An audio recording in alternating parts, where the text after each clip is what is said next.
ಎಲ್ಲರಿಗೂ ನಮಸ್ಕಾರ. ಇವತ್ತು ನಾವು ಬೈಬಲ್ನ ಜೆನೆಸಿಸ್ ಪುಸ್ತಕದಲ್ಲಿರೋ ಸೃಷ್ಟಿಯ ಕಥೆಯನ್ನೊಮ್ಮೆ ನೋಡೋಣ. ಅಂದ್ರೆ ಅದರ ನಿರೂಪಣೆ ಹೇಗಿದೆ, ಅದರಲ್ಲಿ ಬರುವ ಮುಖ್ಯ ವಿಷಯಗಳೇನು, ಮತ್ತೆ ಅದೆಲ್ಲ ನಮಗೆ ಏನ್ ಕಲಿಸುತ್ತೆ ಅಂತ ತಿಳ್ಕೊಳ್ಳೋಣ. ಹಾಗಿದ್ರೆ ಬನ್ನಿ ಶುರು ಮಾಡೋಣ. ಒಂದು ಕ್ಷಣ ಯೋಚನೆ ಮಾಡಿ, ಎಲ್ಲವೂ ಶುರುವಾಗೋಕೆ ಮುಂಚೆ ಈ ವಿಶ್ವ ಹೇಗಿತ್ತು? ಎಲ್ಲೆಲ್ಲೂ ಕೇವಲ ಕತ್ತಲು ಮತ್ತು ಸಂಪೂರ್ಣ ಶೂನ್ಯ. ಅಬ್ಬಾ, ಆ ಒಂದು ಶಾಂತ ಕತ್ತಲೆಯ ದೃಶ್ಯವೇ ಮುಂದೆ ನಡೆಯಲಿದ್ದ ಒಂದು ಅದ್ಭುತ ಸೃಷ್ಟಿಗೆ ವೇದಿಕೆಯಾಗಿತ್ತು ಅಂತ ಹೇಳಬಹುದು. ಹೌದು, ಸೃಷ್ಟಿ ಶುರುವಾಗೋಕೆ ಮುಂಚೆ ಭೂಮಿಗೆ ಅಂತ ಒಂದು ಆಕಾರವೇ ಇರಲಿಲ್ಲ. ಅದು ಸಂಪೂರ್ಣ ಖಾಲಿಯಾಗಿತ್ತು. ಆ ಕತ್ತಲೆಯ ನೀರಿನ ಮೇಲೆ ದೇವರ ಆತ್ಮ ಸುಳಿದಾಡುತ್ತಿತ್ತು ಅಂತ ಹೇಳಲಾಗುತ್ತೆ. ನೋಡಿದ್ರೆ ಅದೇನೋ ಒಂದು ದೊಡ್ಡ ಬದಲಾವಣೆಗಾಗಿ ಕಾಯ್ತಾ ಇತ್ತೇನೋ ಅನ್ನೋ ಹಾಗೆ. ನೋಡಿ, ಆ ಸಂಪೂರ್ಣ ಶೂನ್ಯದಿಂದಲೇ ಸೃಷ್ಟಿಕರ್ತನಾದ ದೇವರು ಈ ಪ್ರಕ್ರಿಯೆಯನ್ನ ಶುರು ಮಾಡಿದ್ದು. ಅಂದ್ರೆ ಏನೋ ಇಲ್ಲದ ಒಂದು ಸ್ಥಿತಿಯಿಂದ ಏನೋ ಒಂದು ಅದ್ಭುತವನ್ನೇ ಸೃಷ್ಟಿಸುವಂತಹ ಒಂದು ದೊಡ್ಡ ಪರಿವರ್ತನೆಯ ಕ್ಷಣ ಅದು. ಸರಿ, ಈಗ ನಾವು ಸೃಷ್ಟಿಯ 6 ದಿನಗಳ ಪಯಣದ ಬಗ್ಗೆ ಮಾತಾಡೋಣ. ಹಾಗಿದ್ರೆ ಆ ಒಂದು ಅವ್ಯವಸ್ಥೆಯಿಂದ ಕ್ರಮ, ಸೌಂದರ್ಯ ಮತ್ತೆ ಜೀವ ಇದೆಲ್ಲ ಹೇಗೆ ಅಸ್ತಿತ್ವಕ್ಕೆ ಬಂತು? ಬನ್ನಿ ಒಂದೊಂದಾಗಿ ನೋಡೋಣ. ಇಲ್ಲಿ ನೋಡಿ, ಆ 6 ದಿನಗಳ ಸೃಷ್ಟಿಯ ಒಂದು ಸಂಪೂರ್ಣ ಚಿತ್ರಣ ಸಿಗುತ್ತೆ. ಮೊದಲನೇ ದಿನ ಬೆಳಕು, ಎರಡನೇ ದಿನ ಆಕಾಶ, ಹೀಗೆ ಒಂದಾದ್ಮೇಲೊಂದ್ರಂತೆ. ಇದನ್ನ ನೋಡಿದ್ರೆ ಇಡೀ ಕಥೆ ಒಂದೇ ನೋಟದಲ್ಲಿ ಅರ್ಥ ಆಗತ್ತಲ್ವಾ? ಸರಿ, ಹಾಗಿದ್ರೆ ಈಗ ಪ್ರತಿದಿನಾನೂ ಏನೇನಾಯ್ತು ಅಂತ ಸ್ವಲ್ಪ ವಿವರವಾಗಿ ನೋಡೋಣ. ಇಲ್ಲಿರೋ ಅತಿ ಮುಖ್ಯವಾದ ಅಂಶ ಅಂದ್ರೆ ಸೃಷ್ಟಿಯ ವಿಧಾನವೇ ದೇವರ ಮಾತು. ಅಂದ್ರೆ ಕೇವಲ ಮಾತಿನಿಂದಲೇ, ಶಬ್ದದಿಂದಲೇ ಎಲ್ಲವೂ ಅಸ್ತಿತ್ವಕ್ಕೆ ಬಂತು.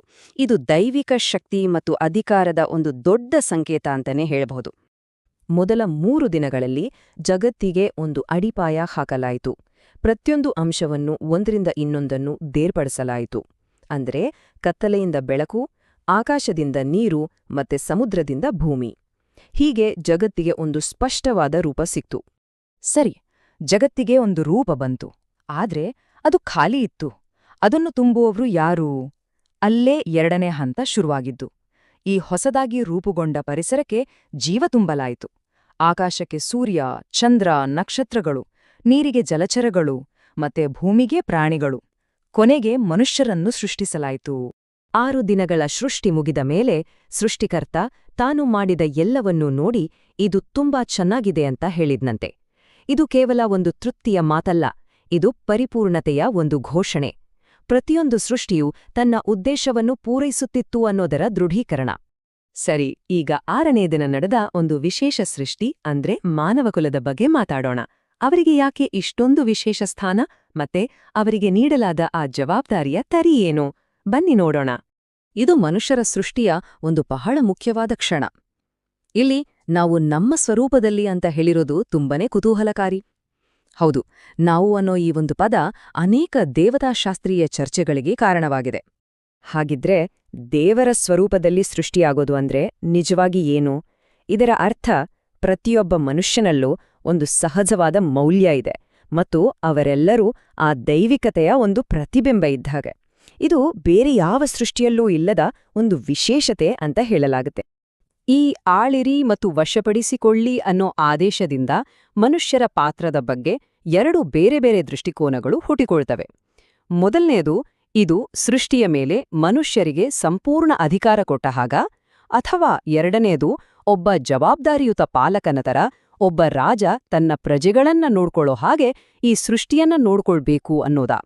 ಹೆಚ್ಚಿನ ವ್ಯಾಖ್ಯಾನಗಳು ಹೇಳೋ ಪ್ರಕಾರ ಇದು ಅಧಿಕಾರಕ್ಕಿಂತ ಹೆಚ್ಚಾಗಿ ಒಂದು ಜವಾಬ್ದಾರಿಯ ಬಗ್ಗೆ ಮಾತಾಡುತ್ತೆ.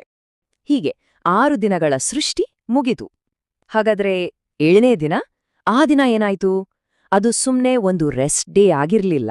ಅದಕ್ಕಿಂತ ಹೆಚ್ಚಾಗಿ ಅದು ಪೂರ್ಣತೆ ಮತ್ತು ಪವಿತ್ರತೆಯ ಒಂದು ದೊಡ್ಡ ಸಂಕೇತವಾಗಿತ್ತು. ದೇವರು ವಿಶ್ರಾಂತಿ ತೆಗೆದುಕೊಂಡಿದ್ದು ಆಯಾಸದಿಂದ ಅಂತಲ್ಲ, ಬದಲಿಗೆ ಕೆಲಸ ಪೂರ್ಣಗೊಂಡಿದ್ರಿಂದ. ಅದು ಒಂದು ಉದ್ದೇಶಪೂರ್ವಕವಾದ ನಿಲುಗಡೆ. ಯಾಕಂದ್ರೆ ಇಡೀ ವಿಶ್ವ ತಾನು ಬಯಸಿದ ಹಾಗೆ ಪರಿಪೂರ್ಣವಾಗಿ ಸಿದ್ಧವಾಗಿತ್ತು. ಇನ್ನು ಅದರಲ್ಲಿ ಏನನ್ನು ಸೇರಿಸೋದು ಅಥವಾ ತೆಗೆಯೋದು ಇರಲಿಲ್ಲ. ಹಾಗಾಗಿ 7ನೇ ದಿನ ಅನ್ನೋದು ಕೇವಲ ಒಂದು ಅಂತ್ಯ ಅಲ್ಲ. ದೇವರು ಆ ದಿನವನ್ನು ಆಶೀರ್ವದಿಸಿ ಅದನ್ನ ಪವಿತ್ರಗೊಳಿಸಿದ್ರಿಂದ ಅದು ಇಡೀ ಸೃಷ್ಟಿ ಪೂರ್ಣಗೊಂಡಿದ್ರ ಸಂಕೇತವಾಯಿತು. ಇದು ಮನುಷ್ಯರಿಗೆ ಕೆಲಸ ಮತ್ತು ವಿಶ್ರಾಂತಿಯ ಒಂದು ಮಾದರಿಯನ್ನೇ ಸ್ಥಾಪಿಸಿತು. ಇವತ್ತಿಗೂ ನಾವು ಪಾಲಿಸೋ 7 ದಿನಗಳ ವಾರಕ್ಕೆ ಅಡಿಪಾಯ ಹಾಕಿದ್ದು ಇದೇಯೇ ಅಂತ ಹೇಳಬಹುದು. ನಮ್ಮ ಜೀವನಕ್ಕೆ ಒಂದು ಪವಿತ್ರ ಲಯವನ್ನೇ ನೀಡಿತು. ಸರಿ, ಇಷ್ಟೆಲ್ಲ ಆಯ್ತು. ಈ ಸಂಪೂರ್ಣ ಸೃಷ್ಟಿಯ ಕಥೆಯಿಂದ ನಾವು ಕಲಿಯೋದೇನಿದೆ?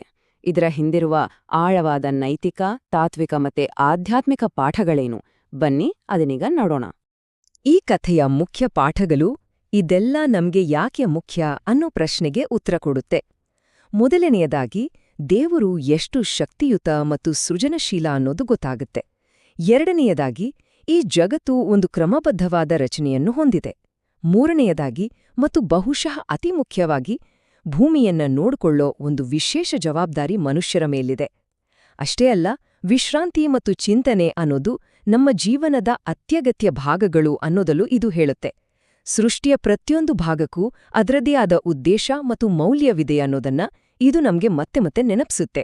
ನೋಡಿ, ಮೂಲಗಳು ಹೇಳೋ ಪ್ರಕಾರ ಈ ಕಥೆ ಒಂದು ಅಂತ್ಯವೇ ಅಲ್ಲ, ಬದಲಿಗೆ ಇದೊಂದು ಆರಂಭ.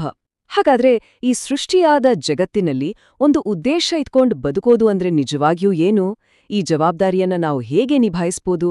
ಇದೊಂದು ನಾವೆಲ್ಲರೂ ಯೋಚಿಸಬೇಕಾದ ಪ್ರಶ್ನೆ.